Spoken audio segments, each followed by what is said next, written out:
Kamera pengawas merekam aksi penembakan yang membuat para pegawai ekspedisi berhamburan di Kota Bogor, Jawa Barat. Akibat peristiwa itu, satu orang terluka akibat tembakan airsoft gun di kaki dan punggung. Sementara pelaku langsung kabur usai melakukan aksinya.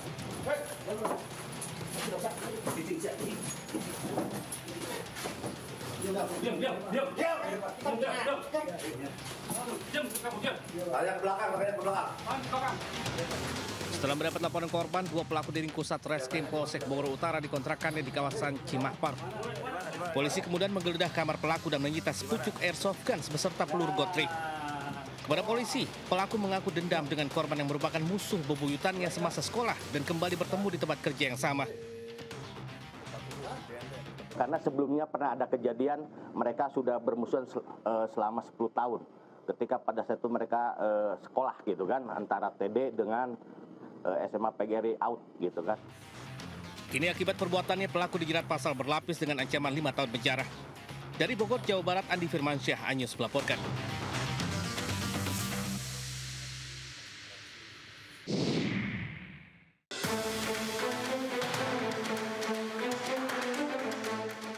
Tim anti bandit Polsek Sukolilo meringkus dua pemuda yang tertangkap tangan mencuri motor di kawasan Jalan Rungkut, Lor Kecamatan Rungkut, Surabaya, Jawa Timur. Lantaran mencoba melawan, polisi pun terpaksa bertindak tegas dengan menembak kaki pelaku yang berusaha kabur. Kedua pelaku langsung dilarikan ke rumah sakit untuk mendapatkan perawatan akibat luka tembak. Sebelumnya aksi pelaku sempat terekam CCTV saat tengah membawa kabur motor milik warga. Pelaku beraksi memanfaatkan situasi sepi, lokasi yang menjadi incarannya.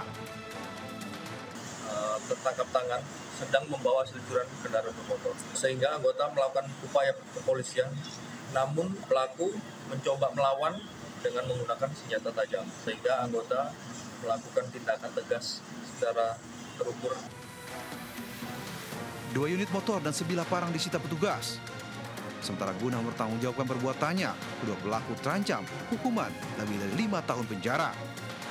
Dari Surabaya, Jawa Timur, Yuda Bahar melaporkan.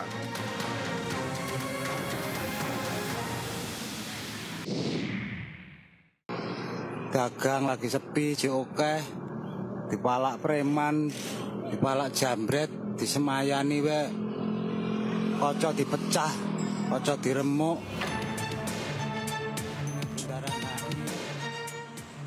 Penjual cilok kaki 5 ini curhat sambil merekam gerobaknya yang mengalami pecah kaca usai dirusak preman di kawasan Bundaran HI, Menteng, Jakarta Pusat.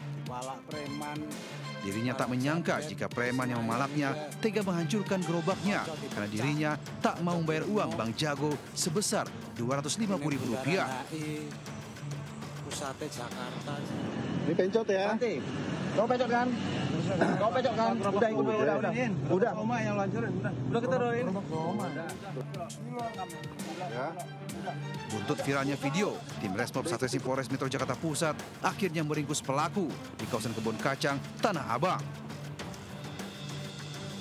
Pelaku berinisial MG alias Pencot ditangkap paksa petugas lantaran berusaha melawan.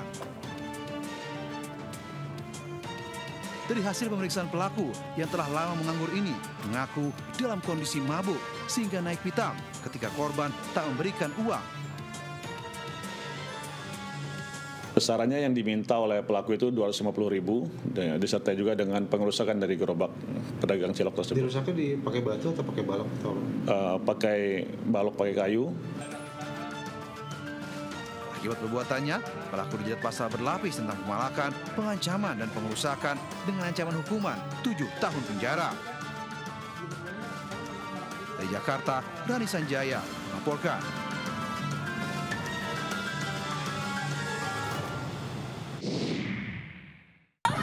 Serbawan kebakaran, api sudah menggunung, sudah dihubungi pemadam kebakaran dari Brixton sedang OTW. Tapi karena angin cukup kencang, api cepat menyala. Kobaran api dengan cepat menghanguskan sekitar 40 kios di pasar tradisional Serbelawan, Kabupaten Simalungun, Sumatera Utara.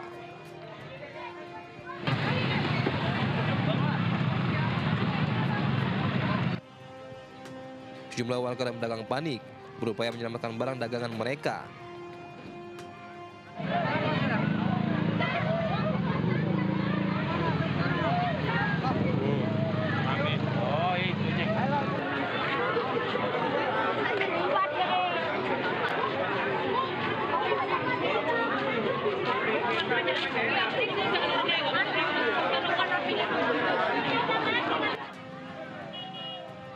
Sebagian lagi hanya bisa menangis meratapi harta benda yang ludes terbakar. Cuaca panas disertai angin kencang membuat api cepat membesar. Menurut saksi, sebelum kejadian ada pemilik kios yang membakar sampah. 7 mobil pemadam dikerahkan ke lokasi. Tidak ada korban. Kerugian diperkirakan ratusan juta rupiah. Penyebab kebakaran masih diselidiki polisi. Dari Simalungun, Sumatera Utara, Dharma Setiawan, iNews melaporkan.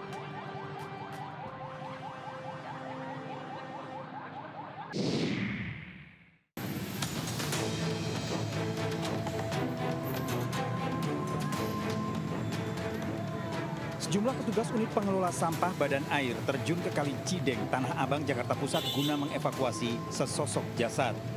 Korban belum diketahui identitasnya, seorang laki-laki berusia sekitar paruh baya.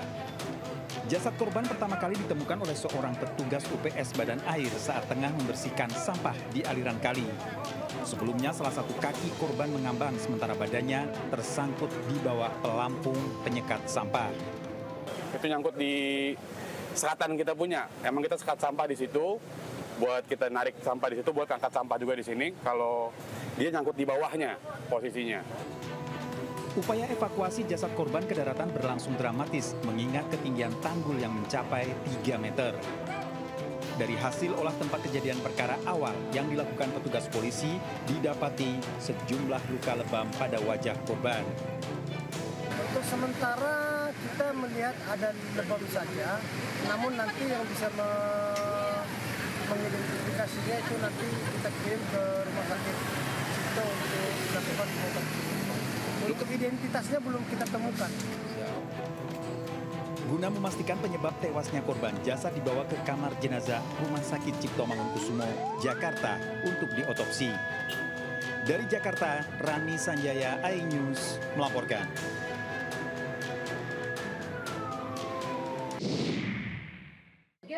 Jarang orang nonton TV, HP aja yang Nazwa Alia, warga Kecamatan Percut Setuan, Kabupaten Deli Serdang, Sumatera Utara, dikabarkan tewas setelah sebelumnya menjalani perawatan di sebuah rumah sakit di Kamboja.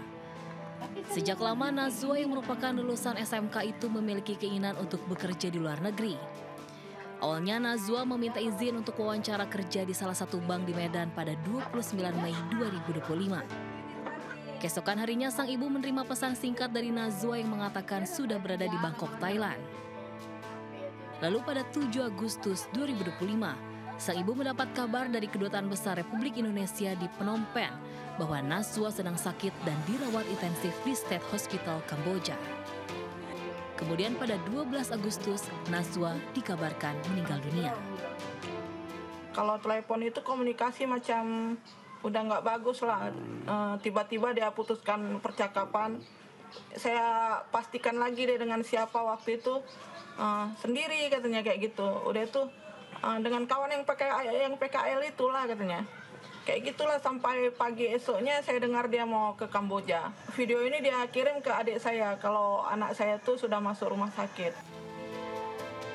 Ibu dari Nazwa mengaku pasrah karena tak punya uang untuk biaya pemulangan jenazah anaknya yang mencapai $8.500 Amerika atau sekitar 138 juta rupiah. Sambil menahan air mata, ibu dari Nazwa berharap pemerintah dapat turun tangan membantu kepulangan putrinya ke tanah air.